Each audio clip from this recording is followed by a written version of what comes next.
तो T shape account कैसे बनाया जाता है, किस तरीके से बनता है, उस सभी चीजों को सीखने के लिए वीडियो में बने रहें और चैनल को सपोर्ट करने के लिए एक सब्सक्रिप्शन दिखा देना यार, सब्सक्राइब वाला बटन दबा देना, सबके साथ वीडियो शेयर करना। चलिए शुरू करते हैं। टी शेप अकाउंट का कॉन्सेप्ट क्या है? देखो, सबसे पहले तो अकाउंट कैसा दिखाई देता है, अकाउंट का क्या फॉर्मेट है उसको सीख लो। तो टी शेप आया कहाँ से? बेसिकली टी शेप का मतलब है कि हर अकाउंट इस तरीके से दिखाई देगा, इस तरीके से, ये टी शेप हो जाता है, ये टी है। ये बेसिकली इस अकाउंट को दो पार्ट्स में डिवाइड करता है, एक लेफ्ट साइड और एक राइट साइड। यानी हर अकाउंट के दो साइड होंगे ही होंगे, एक लेफ्ट और एक राइट। लेफ्ट साइड को हम लोग क्या बोलते हैं? डेबिट साइड, जिसको शॉर्ट में आप डीआर से भी डिनोट करते हो। राइट साइड को हम लोग बोलते हैं क्रेडिट साइड, जिसको शॉर्ट में आप सीआर से भी डिनोट करते हो। अब ये अकाउंट सिर्फ वैसे नहीं रहता है, इसमें पर्टिकुलर्स और अमाउंट दो कॉलम्स होते हैं। तो हम लोग यहाँ पे एक एक लाइन और खींच देंगे। ये देखिए, ये मेरा पर्टिकुलर्स का कॉलम बन गया और ये मेरा अमाउंट का कॉलम बन गया। ये पर्टिकुलर्स और ये अमाउंट। अब जितनी भी ट्रांजैक्शंस हम अकाउंट में करते हैं, इस सब्जेक्ट में करते हैं, वो सभी ट्रांजैक्शंस इस अकाउंट में रिकॉर्ड करी जाती है। और इस अकाउंट को डिटेल में बनाने के लिए हमारे पास अलग अलग नाम से अकाउंट्स बनाए जाते हैं। अब कोई अकाउंट इधर कम होगा, इधर बढ़ेगा, कोई अकाउंट इधर बढ़ेगा, इधर कम होगा। यानी हर अकाउंट का अपना अलग अलग नेचर होता है, ठीक है। तो उस नेचर को समझने के लिए आपको कुछ बेसिक रूल समझने होंगे और वो रूल्स मैं आपको सिखाने वाला हूं। ये रूल है और आपको याद रखना है क्लियर। क्लियर होता क्या है? यहाँ पे सी का मतलब होता है गाइस कैपिटल, एल का मतलब होता है हमारे पास लाइबिलिटीज, ई का मतलब होता है हमारे पास एक्सपेंसेस, ए होते हैं एसेट्स और आर होता है रेवेन्यू। आप लोगों ने इसको नोट डाउन करना है। सबसे पहले करो, सी का मतलब कैपिटल, एल का मतलब लाइबिलिटीज, ई का मतलब एक्सपेंसेस, ए का मतलब एसेट्स और आर का मतलब रेवेन्यू, ठीक है। अब इन सभी के अकाउंट्स बनाने होते हैं और इस फॉर्मूला पे बेस्ड आपके पूरे अकाउंट्स में सारे अकाउंट्स बन जाएंगे। पूरी अकाउंट्स में सारे अकाउंट मतलब पूरे सब्जेक्ट में ये सारे अकाउंट्स, समझे? अब कैसे बनाए जाते हैं उसको सीखो। देखो जल्दी से फटाफट, इनका एक नेचर होता है। क्या नेचर होता है कि एक्सपेंसेस और एसेट्स और कैपिटल, लायबिलिटी और रेवेन्यू। क्या मतलब हुआ इसका? इसका मतलब हुआ कि एक्सपेंस और एसेट लेफ्ट साइड में इंक्रीज होंगे, यानी कि डेबिट साइड में इंक्रीज होंगे, और राइट साइड में डिक्रीज होंगे, यानी कि क्रेडिट साइड में डिक्रीज होंगे, कम होंगे। जबकि कैपिटल, लायबिलिटी और रेवेन्यू ये इनके अपोजिट हैं। ये लेफ्ट साइड में यानी कि डेबिट साइड में डिक्रीज होंगे और राइट साइड में यानी कि क्रेडिट साइड में इंक्रीज होंगे। अब सर कुछ समझ में नहीं आया, आप क्या बोल रहे हो? एक एग्जाम्पल से समझते हैं। देखो एग्जाम्पल क्या है। सपोज मुझे बनाना है, एग्जाम में आपको पास आता है प्रिपेयर फर्नीचर अकाउंट। आपको फर्नीचर अकाउंट बनाना है और ट्रांजैक्शंस दिए हैं। Number 1, purchased furniture 8000। दूसरा आता है अगेन परचेज्ड फर्नीचर 2000। तीसरा आता है sold furniture 3000, sold machinery 4000। Suppose ये आपके पास एग्जाम में क्वेश्चन आ जाता है और 4 मार्क में ऐसा क्वेश्चन आ जाता है। तो अब हमें बनाना है फर्नीचर का अकाउंट। तो फॉर्मेट मेरे पास ऑलरेडी बना हुआ है, मैं इसी के ऊपर क्या लिख दूंगा, बस फर्नीचर अकाउंट। ये फर्नीचर अकाउंट हम बना रहे हैं।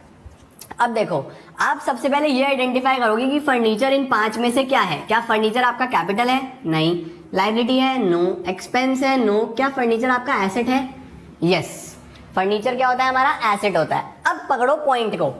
एसेट है तो एसेट लेफ्ट साइड में इंक्रीज होगा, यानी कि इधर इस वाली साइड में, यहां पे मैं रफ में लिख लेता हूं, एग्जाम में मत लिख के आना, इंक्रीज होगा लेफ्ट में, और राइट में डिक्रीज होगा, इधर होगा डिक्रीज, इधर होगा डिक्रीज। तो बस अब हमें पता चल गया कि फर्नीचर अकाउंट बनाना है ना, तो लेफ्ट में इंक्रीज होगा और राइट में डिक्रीज होगा। अब हम अकाउंट बना सकते हैं। कैसे? देखो लिखा हुआ है परचेज फर्नीचर 8000। आपने फर्नीचर बाय करा 8000 रुपीज का। अब अगर फर्नीचर बाय करा तो फर्नीचर आपके पास आया, तो इंक्रीज हुआ या डिक्रीज हुआ, सोचो। फर्नीचर आया है तो इंक्रीज हो गया ऑब्वियसली। इंक्रीज कौन सी साइड होगा, इस साइड। तो मैं इधर लिखूंगा नंबर 1, फर्नीचर मैंने खरीदा कितने का, 8000। फर्नीचर बाय कर लिया 8000 रुपीज, फर्नीचर विल इंक्रीज, तो हमने लेफ्ट साइड में दिखा दिया, डेबिट साइड में दिखा दिया। फिर लिखा हुआ है अगेन परचेज फर्नीचर फॉर 2000, फिर खरीद लिया, दोबारा खरीदा तो फिर वैल्यू बढ़ी, फर्नीचर फिर इंक्रीज हुआ, तो कितना, इधर ही लिखूंगा क्योंकि इधर इंक्रीज हो रहा है, 2000। ठीक है। उसके बाद लिखा हुआ है सोल्ड फर्नीचर, इस बार मैंने फर्नीचर बेच दिया। अगर मैंने इसमें से फर्नीचर बेच दिया तो फर्नीचर कम हो गया मेरे पास, कम हो गया तो कम कौन सी साइड में होगा, इधर, डिक्रीज, क्रेडिट साइड। तो मैं यहां पे लिखूंगा नंबर 3, कितना फर्नीचर कम हुआ, 3000। सही हो गया। नंबर 4 में लिखा है सोल्ड मशीनरी 4000। अब मैंने मशीनरी सेल करी है, भाई मशीनरी सेल करी है तो मशीनरी कम हुई ना, इसका फर्नीचर से कोई लेना देना ही नहीं है। तो ये आपको सिर्फ कंफ्यूज करने के लिए गिवन है, आपको सिर्फ वो ट्रांजेक्शन्स देखनी है जो आपके इस अकाउंट से रिलेटेड है, ये आपके किसी काम का नहीं है, ये सिर्फ और सिर्फ आपको कंफ्यूज करने के लिए दिया गया है। अब आपको एक बात ध्यान रखनी है कि जो अकाउंट होता है वो दोनों साइड हमेशा मैच करता है, दोनों साइड का टोटल अकाउंट का हमेशा मैच करेगा। अब इसको मैच करने के लिए हमें करनी पड़ेगी बैलेंसिंग, हमें इन दोनों को मैच करना होगा। देखो इधर है 10 और इधर है 3, तो ये तो मैच नहीं हो रहा, तो इसको मैच करने के लिए गाइस हम लोग बैलेंसिंग करते हैं, बैलेंस निकालते हैं। बैलेंस कैसे निकलता है, ज्यादा वाली साइड में से कम वाली साइड माइनस कर दो।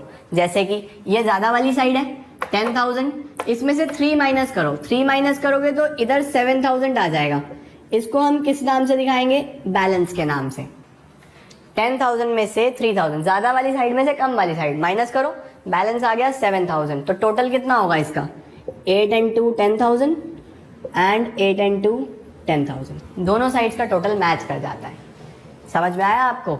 एक और एग्जाम्पल के साथ हम लोग ट्राई करते हैं कि क्या और हो सकता है इसमें। देखो ये तो हमने फर्नीचर अकाउंट बनाया था, एक और क्वेश्चन लिखते हैं, प्रिपेयर क्रेडिटर अकाउंट।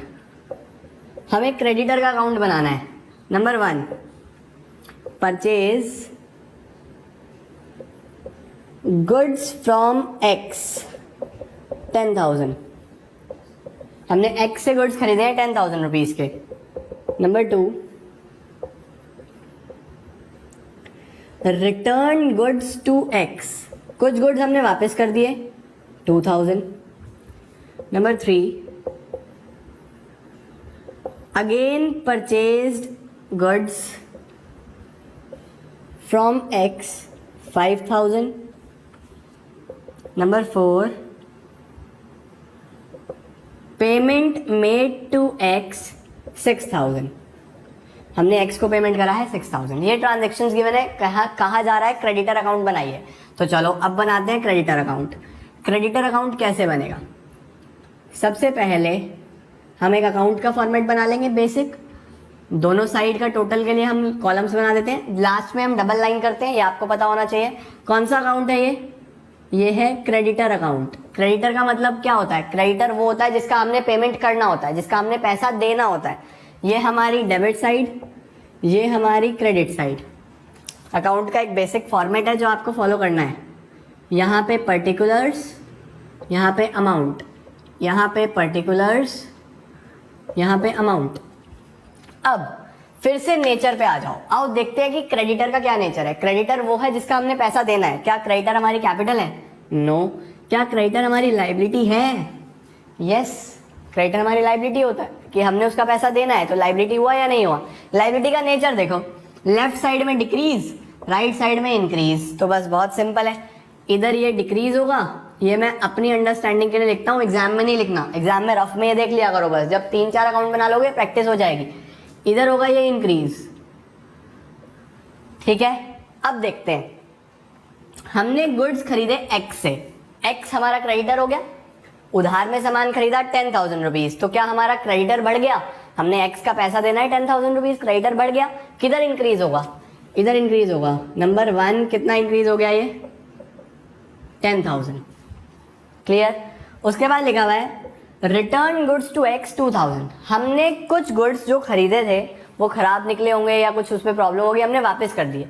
अगर वापस कर दिए तो कहीं ना कहीं मेरा क्रेडिटर कम हो गया। देखो मैंने 10,000 का सामान लिया था जिसमें से 2,000 का वापस कर दिया, तो पेमेंट तो 8 ही करना है ना, क्रेडिटर कम हो गया या नहीं हो गया? कम हो गया, 2000 से कम होगा इधर। नंबर 2 कितना कम हुआ? 2000 रुपीज से कम हो गया। फिर लिखा हुआ है again purchase goods from x, हमने फिर गुड्स खरीदे, तो इसका मतलब फिर क्रेडिटर बढ़ गया, कुछ सामान और खरीद लिया। नंबर 3 इंक्रीज इधर होगा 5000। उसके बाद आ रहा है payment made to X, X को हमने पेमेंट कर दिया। पेमेंट करने का मतलब क्या है कि हमने यहाँ पे इसको कम कर दिया, पेमेंट हो गया तो क्रेडिटर कम हो गया, कम होगा इधर। नंबर 4 कितना पे करा है? 6000। तो अब देखते हैं क्या ये अकाउंट मैच कर रहा है। 6 और 2 8 और 10 और 5 15 नहीं कर रहा, तो फिर से हमें बैलेंसिंग करनी पड़ेगी। बैलेंसिंग के लिए मैंने आपको बताया कि ज्यादा वाली साइड में से कम वाली साइड कर दो माइनस। ज्यादा वाली साइड कौन सी है? 10 और 5 15, 15 माइनस 8, तो यहाँ पे हम बैलेंस लिख देंगे। 15 माइनस 8 विल बी 7000। तो 7000 जैसे ही लिखा, अब देखो टोटल दोनों साइड का कितना आ गया? 15000।